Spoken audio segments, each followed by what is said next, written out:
Graça e paz, irmão, irmã, boa noite, amigo, boa noite, amiga. Abra a palavra de Deus em Esdras, capítulo 9, tempo para orar. É o melhor tempo, bem investido, é quando você e eu estamos em oração, na presença de Deus Todo-Poderoso. Amém? Hoje, com a graça de Deus, quero compartilhar um momento difícil na vida de Esdras e serve também para mim e para você de lição. Orar em tempo de crise. Devemos orar em todo tempo, mas de uma forma toda especial, hoje quero enfatizar que Deus quer que você e eu tenhamos uma atitude de fé, de confiança na pessoa dele, quando nós estivermos diante de uma crise. Não uma crise qualquer, mas uma crise intensa, forte.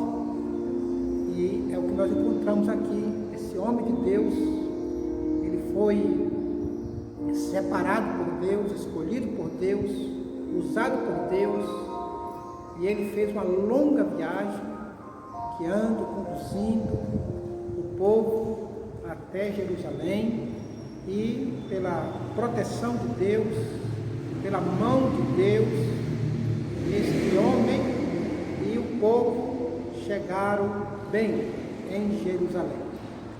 Só que agora ele está com uma dificuldade, uma tristeza muito grande.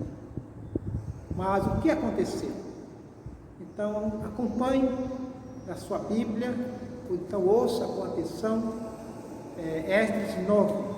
Antes vamos orar ao Senhor.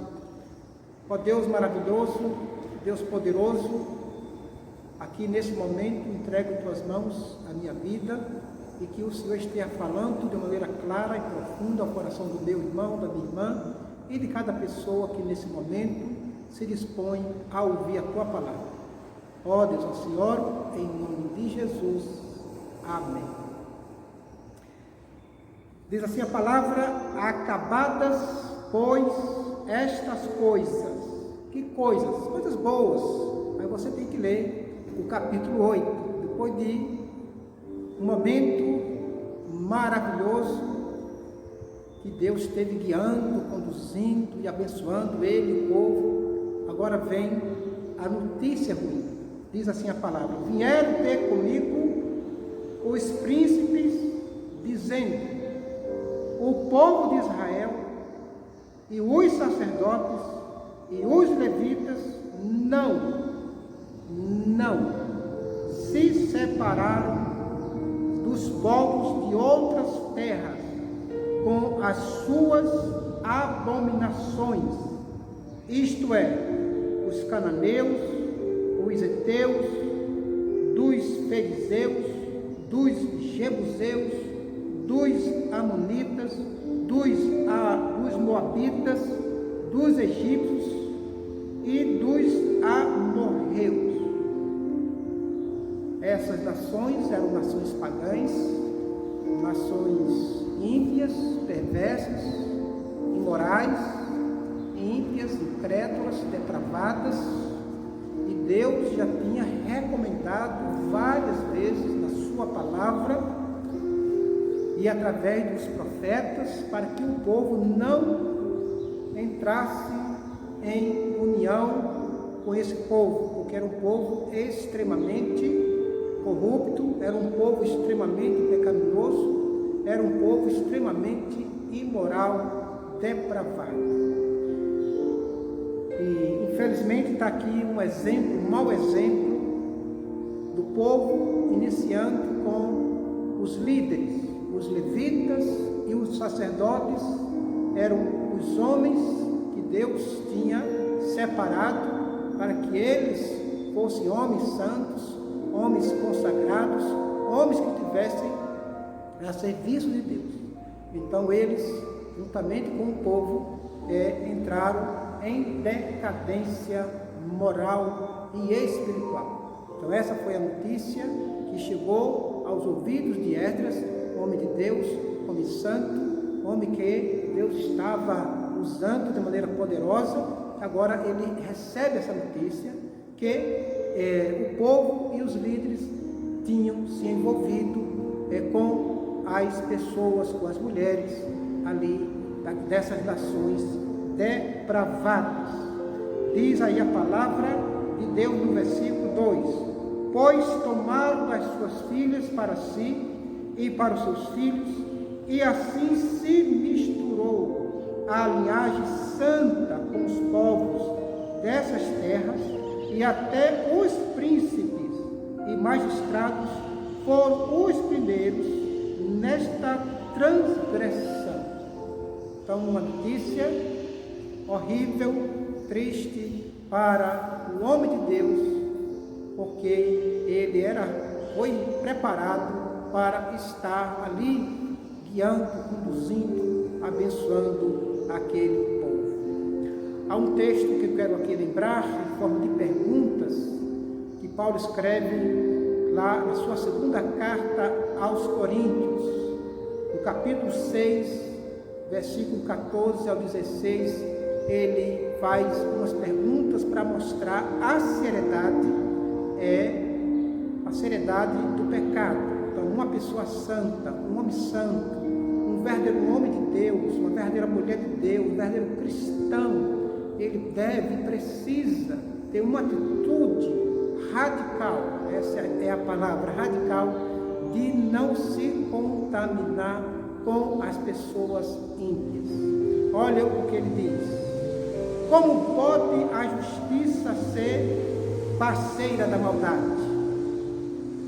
Como pode a luz conviver com as trevas? Que harmonia pode haver entre o cristão e o diabo, ou entre Cristo e o diabo? Como alguém que crê pode se ligar a quem não crê? Que união pode haver entre o templo de Deus e os ídolos? Então, que harmonia tem entre o cristão e o incrédulo? Então, nós precisamos levar a sério a nossa vida com Deus, a nossa espiritualidade. Amém, meu irmão? Que Deus te ajude, que Deus te abençoe e que nós possamos ser fiéis ao nosso Deus, que nós não venhamos dar maus exemplos, que nós não venhamos dar lugar ao inimigo, a Satanás, mas que você e eu nós possamos resistir firme ao diabo, porque é assim que a Bíblia diz: resistir firme ao diabo e ele fugirá de vós. Então, aqui houve esse momento triste, mas o que eu quero aqui chamar a atenção é a atitude desse homem de Deus. Então, qual foi a reação dele? Qual foi a atitude dele? A atitude dele foi de tristeza, naturalmente, mas ele voltou a sua mente, o seu coração para Deus. Versículo 3: ouvindo eu tal coisa, rasguei as minhas vestes e o meu manto, e arranquei os cabelos da cabeça e da barba, e me assentei atônito. Então ele ficou ali pasmado, aterrorizado, assustado, amedrontado. Ficou profundamente triste, profundamente angustiado, apavorado de ouvir uma notícia dessa. E é isso que acontece também com qualquer homem de Deus. Qualquer homem de Deus, qualquer mulher de Deus, qualquer servo de Deus, que realmente leva Deus a sério, não aceita, não concorda com a imoralidade, com o pecado, com a depravação. Então nós precisamos sentir a mesma coisa quando isso acontece em nosso meio, ou na família, ou na igreja. e que Deus livre você, que Deus me livre, que Deus nos livre de nós sermos instrumentos nas mãos do inimigo para envergonhar o nome de Deus, a palavra de Deus, a igreja de Deus, o povo de Deus. Que nós possamos seguir aqui esse exemplo nobre desse homem, Esdras. Ouvindo eu tal coisa, rasguei as minhas vestes e o meu manto, e arranquei os cabelos da cabeça e a barba, e me assentei atônito, pasmado, aterrorizado. Então, quem realmente tem Deus como Deus, deve se sentir assim, triste com a decadência moral do nosso tempo. O mundo está aí incentivando, pregando e motivando a imoralidade. Mas você e eu, meu irmão, minha irmã, nós precisamos estar do lado de Deus. Nós precisamos fazer como esse homem de Deus. Nós precisamos ficar aterrorizados. Nós precisamos ficar tristes. Nós precisamos ficar pasmados com a imoralidade do nosso tempo. Mas ele não ficou só assim. O texto sagrado diz que ele ora a Deus. Diz assim a palavra, versículo 4: então se ajuntaram a mim todos os que tremiam das palavras de Deus de Israel. Então, graças a Deus que sempre Deus mantém, Deus sempre conserva um remanescente. É isso que está acontecendo atualmente.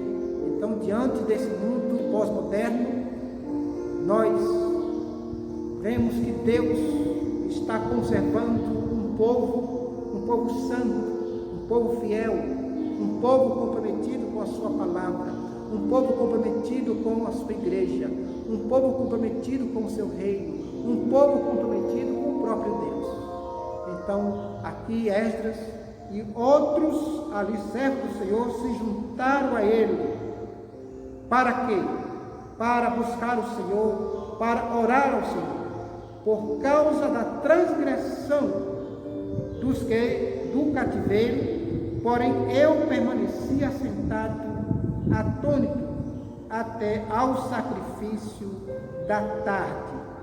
Na hora do sacrifício da tarde, levantei-me da minha humilhação, com as vestes e o manto já rasgados, me pus de joelhos, estendi as mãos para o Senhor, meu Deus. Amém? Vamos orar em todo tempo. Paulo ele fala isso, com toda a oração, orando em todo tempo, no Espírito, e vigiando, com toda a perseverança, orando por todos os santos. Mas de maneira especial, nós devemos e precisamos orar em tempo de crise, em tempo de aflição, em tempo de angústia. E eu quero aqui, em nome de Jesus, lembrar o Salmo 34, para incentivar você e a mim, para nós, em nome de Jesus, buscarmos o nosso Deus em tempo de crise, porque o nosso Deus é o Deus do impossível. Quando nós colocamos diante do Senhor qualquer problema, qualquer crise, qualquer sofrimento, qualquer aflição, qualquer tribulação, é diante dele. Então Deus ele tem poder para resolver, Deus tem poder para trazer a solução. Não há nada difícil, nada complicado, nada impossível para o nosso Deus. Então vamos, diante de qualquer situação, diante de qualquer perigo, vamos orar ao Senhor. Salmo 34, 6 diz assim a palavra: clamou este aflito e o Senhor o ouviu e o livrou de todas as suas tribulações. Amém? Então, assim como esse homem aqui clamou ao Senhor, que Deus livrou de todas, não de algumas, mas de todas. Está aqui escrito na palavra de Deus, livrou de todas as suas tribulações. Então, para nosso Deus, não há tribulação, não há problema, não há sofrimento que Ele não tenha poder para resolver. Amém? Então Deus quer que você e eu venhamos buscar nele o socorro, o auxílio, a direção. Veja também o versículo de número 15, diz assim a palavra: os olhos do Senhor repousam sobre os justos e os seus ouvidos estão abertos ao seu clamor. Olha que maravilha! Os seus ouvidos estão abertos ao seu clamor.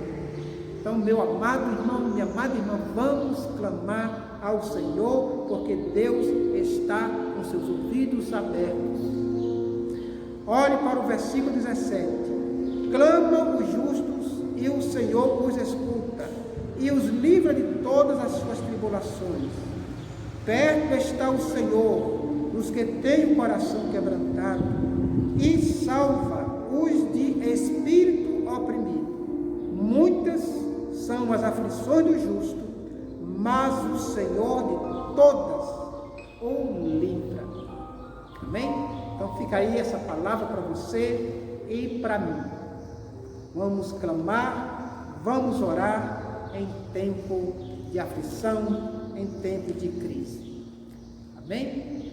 E para você, meu amigo, você, minha amiga, que ainda não tem Cristo como seu Senhor, como seu Salvador, quero deixar essa palavra para você que está no livro do profeta Ezequiel. Diz assim, Deus falando para você, Ele diz: tirai-vos-ei do meio delas e vos entregarei nas mãos de estrangeiros e executarei juízos entre vós. Criareis a espada nos confins de Israel, vos julgareis e sabereis que eu sou o Senhor. Agora, versículo 19: dar-lhes-ei um só coração, espírito novo, porém dentro deles. Tirarei da sua carne o coração de pedra e lhes darei coração de carne, para que andem nos meus estatutos e guardem os meus juízos e os executem. Eles serão meu povo e eu serei seu Deus. Então Deus, Ele quer fazer isso no seu coração. Ele quer dar um coração novo, um coração perdoado, um coração limpo, um coração quebrantado, um coração transformado. Você já entregou sua vida para Jesus? Se já, amém. Se não, entregue o seu coração para Jesus, para que você experimente do amor de Deus, do perdão de Deus, da graça de Deus e da salvação. Amém? A Ele toda a honra, a Ele toda a glória. Vamos orar. Ó Deus, louvado seja, bendito seja o nome do Senhor. Obrigado, Deus, porque mesmo diante de qualquer situação, de qualquer crise, qualquer sofrimento, nós podemos buscar o auxílio, o socorro do Senhor. Que o Senhor vai estar abençoando meu irmão, abençoando a minha irmã, e também, Pai, trazendo o refrigério para qualquer pessoa que esteja, Deus, passando por alguma aflição, alguma tribulação. E aqueles que ainda não entregaram suas vidas para o Senhor, que venham se arrepender e que venham aceitar Cristo como Senhor e Salvador. Oh, meu Deus, estenda a tua mão, meu Pai, sobre aqueles que estão enfermos nos hospitais, nas ruas, em qualquer lugar. E que o Senhor estenda também a tua mão, meu Deus, para socorrer, para confortar, para consolar aqueles que estão aflitos. Meu Deus, meu Pai, assim oro em nome de Jesus. Amém. Boa noite, meu irmão, boa noite, minha irmã. Que Deus abençoe a todos, em nome de Jesus.